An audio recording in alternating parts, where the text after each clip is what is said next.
All right, this is Bethany from Wandering Intentionally, and we're trying something out a little bit different today. As you can see, I have a microphone with me and headphones. I'm also recording this at the same time because I'm testing quality. Eventually, I want to do a podcast. So for me, this is a way of testing it out. So I thought I'd give it a try. Keep in mind, this is take 2. I've already done one podcast for today, and it didn't turn out quite the way I wanted it to. So I thought we'd go back to it and give it another shot. For those of you who don't know, I have been on here for a little bit, but it's been a very busy couple of weeks for me. Unfortunately, it started on a really low note, and it took me a little bit. I didn't want to podcast right away or blog right away because I was having a hard time with it, and that is that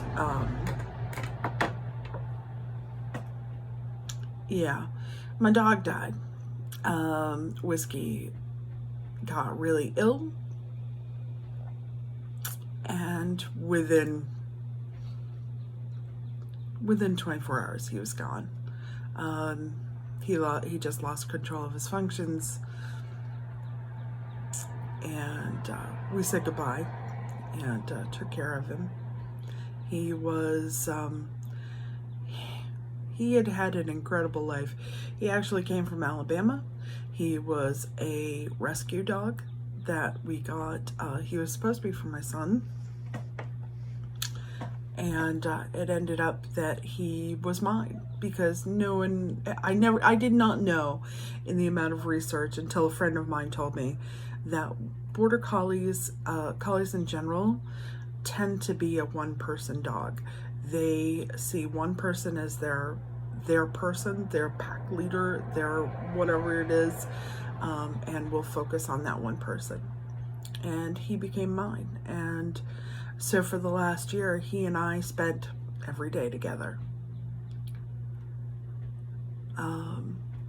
So that was really hard. I'm sure if any of you have had pets and you've lost them, you know what I mean by that. It's certainly not easy, but that's life. I was lucky to have him for as long as I did. So yeah, so that's where I was with that. Where have I been? I have been doing Instacart. Yes, I'm still doing Instacart, and I hit that and it bottled up. Sorry. My husband had a week off. He helped me out with Instacart. He is fantastic when it comes to getting me out there and getting me moving. He is a highly competitive person. It's his nature. That's what he enjoys, is challenging himself. And he and I went out and did as much as we could, as fast as we could, and he helped me set goals and see those goals through. And so I was able to replace my income last month. Last month was for June was the first full month. I pretty much started it on the last day of May. So I will be bringing you some numbers on that. You'll be able to see what that income looks like. I'm going to share it just so you know. But I was able to pay my bills and get through it, and I'll also be sharing a spreadsheet that I have and how I break down what is going to be needed for taxes. Being an independent, you need to file quarterly taxes on that, so that I have it broken down. Also, being a writer, I know how to keep track of these things and have a good sense of what needs to be done. This is a little bit different. This involves a lot more mileage, a lot more of looking at the expenses in a different way. As far as if you're a writer, you don't drive that much, let's put it that way. So there's a lot of upkeep that goes into a vehicle. My car, which I drive an old Range Rover. It's a 2007, so it's 15 years old? No, I don't know how old it is, 2007, somewhere in there. And it didn't get driven, I would say, under 1,000 miles last year. Probably a lot less than that. There were actual months where I didn't actually drive at all. And so the car just sat there. So when I started driving it every day, it actually would have problems where it wouldn't start for me right away. And it was the battery had not recharged yet. I had to get to the point where I was using it enough that the battery would stay charged. And it was just a matter of having sat there for so long. And I'm sure I'm not alone. There was a lot of people who didn't end up driving very much last year. And Range Rovers are, older ones are, I don't know about the new ones. Older ones are notorious for, there's a lot of little maintenance things that need to be done, and they're never, you know, they're not bad. They're not, if you have somebody who can do them for you, then you can do them fairly inexpensively. But it can be a pain because they're not always the easiest thing to do. So yeah, so the upkeep is on there as well. So yeah, so I did it for a full month. I covered my bills. You know, it is, the thing is, I always taught my kids, or I tried to teach my kids, that just because you get, something happens that isn't the most positive thing in your life, you need to be able to find a way to turn that around. And I haven't really talked about the job situation, about where I was and what happened to it. So I'll get a little bit more into that. As far as my old job, I've been on job interviews a lot lately. Honestly, I think probably part of the reason that I haven't picked up another job is because I myself am unsure about how I want to go forward. And I have a feeling that may come through when it comes to job interviews. So until I figure that out for myself, I'm going to continue doing what I'm doing and exploring different opportunities, which sounds like a little, you know, catchphrase. But anyways, so what I did before was I worked for an energy company here in Maine. When I started out working for them, they were just coming out of privately being owned. They, at that time, sold. And they had just sold to a Massachusetts company when I came on. It was like one day over the next, pretty close. And this position, it takes about 3 years to be able to feel comfortable in this position, to the point where you understand everything that you need to be able to understand, to diagnose, to be able to work within the job well. And 3 years, almost 3 years to the day, I got let go. And honestly, I'm not sad about it. I knew things were coming. I had seen some changes. There had been a lot of management overturn. We'd been purchased by a company who was from outside the country. Things were not pleasant, let's put it nicely. And so I had been paying down bills. I had been trying to get everything in order because I kind of saw the writing on the wall and knew this was coming. So yeah, so that's where we go from there, from that. So I am now operating without insurance. They canceled my insurance the day I was let go. So I've gone now 2 months with no insurance. That's scary. And I know there's a lot of people out there who can't afford insurance, and I understand completely because I've looked at it. You know, that's a really scary thing. Unfortunately, I can't get on my husband's insurance until next year, once items come back up again. So for now, it is what it is, and I gotta live with it and roll with it. And I had beefed up my HSA. I'd been paying into it and beefing it up, so I kind of figured this might happen. So I'm using that to pay for medications.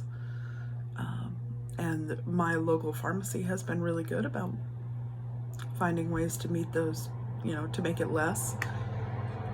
There's programs like GoodRx out there that help defer the cost.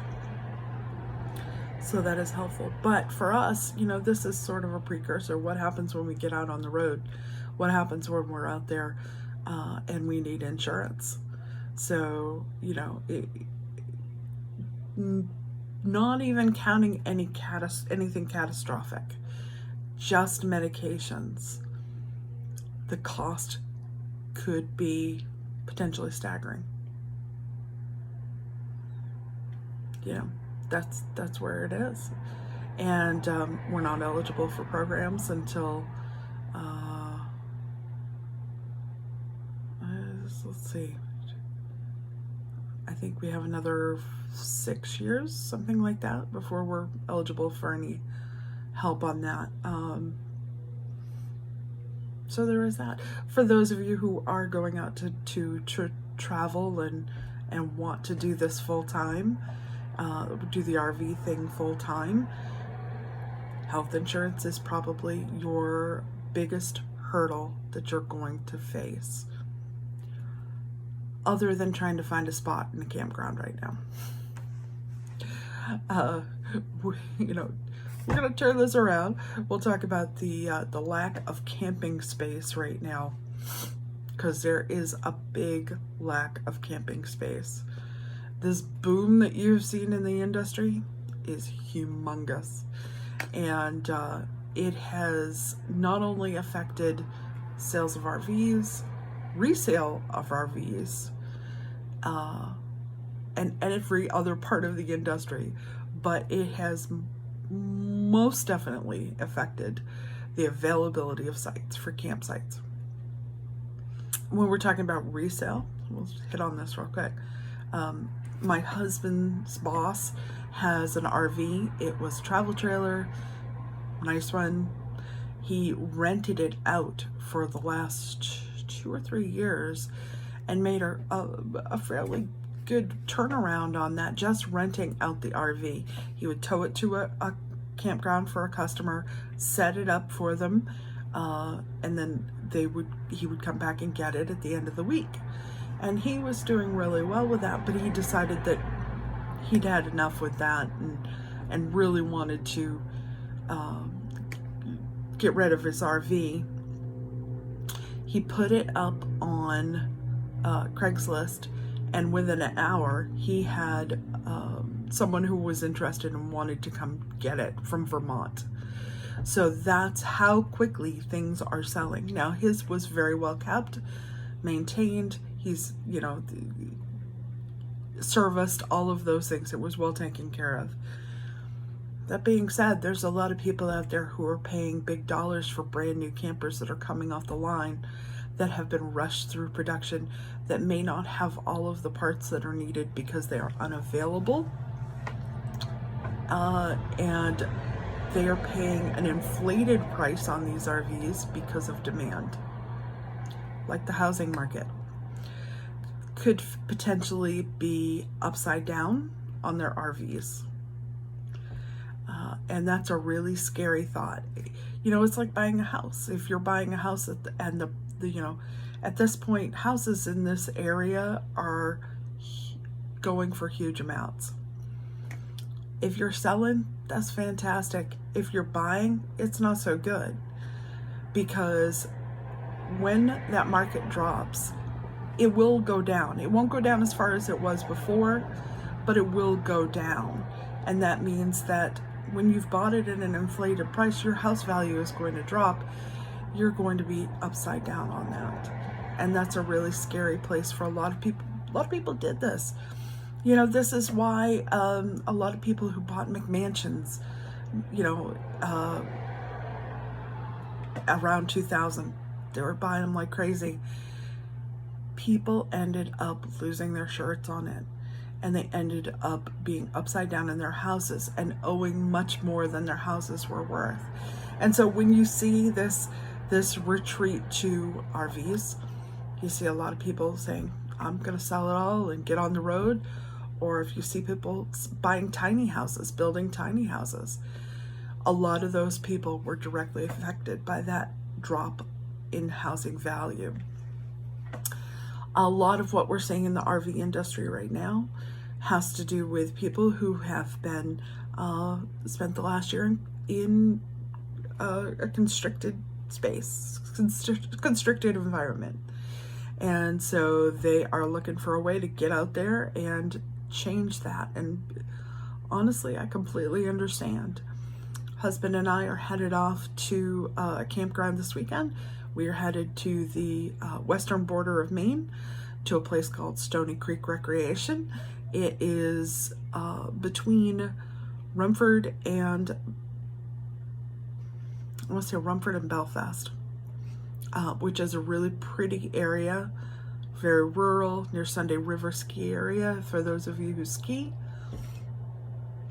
It's a really nice location. There's a river that goes up through there. It's just beautiful. Sunday River goes up through there, of course. Excuse me. So yeah, so we are headed up there, but we are headed up from Sunday through Thursday. Husband is on vacation again, so Sunday through Thursday, because there are no campgrounds in the state of Maine to be able to get a place for the weekend. Sorry for the traffic. It is what it is. Yeah, so for us, we knew he was going on vacation. We could do Sunday through Thursday. That means I can come back and work during the busiest part of my week, which is Friday, Saturday, and Sunday, when I do the best, and it wouldn't affect as much. So we're going up there. They have a 50 amp service. They got cable. They got a pool. They got lots of things to do outside. We are going to sit and chill. And I'm going to be taking the computer so I can write. We just plan on having a really good time and getting out there and doing that. So yeah, so that's what's going on with that. As I said, still doing the INSTACART, going strong. You know, you learn tricks and trips. I said that backwards. Tricks and tips to get it all to work smoothly. And you know, as you become more familiar with the layout of the store, and you know that, oh yeah, they put the cedar tortilla wraps in the bakery versus, or in the deli versus over in the bread, those type of things. You know where things are. I do slightly get confused between, you know, stores that are close together. Which one am I in right now? Oh yeah, it's this one or that one. But it is going really well. Diet, not so much, sorry. Not gonna be able to help you on that one, other than I am really trying to stay off the carbs.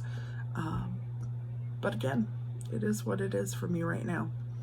So that's where we stand right now. We are coming up on 20 minutes. You know, I hope that this finds you all well. I hope you're enjoying it. I'm going to try and broadcast from the, do a podcast from the campground, so you can kind of get an idea of what we're going through at the time, and to give you a little more update on it. So I hope you all are well. I hope you all are safe, and we'll see you on the road. Bye-bye.